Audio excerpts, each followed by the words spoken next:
This is my first update on mapping the servo wiring in the Baxter robotic arm.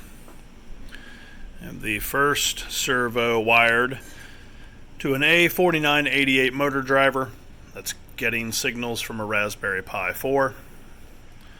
Pi 4 is running node red in the background to send some PWM signals. Let's go ahead and get it fired up. So we'll power up the 4988. I'm going to send 200 hertz and a duty cycle of 50%. So right now it won't do anything until I apply an external force to the servo, and then it will begin to move back and forth between the stops on its own.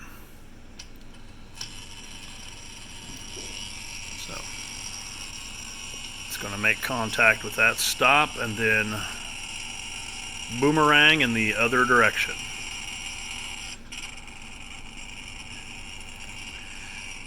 It will continue to do this on its own, back and forth, until the signal is terminated.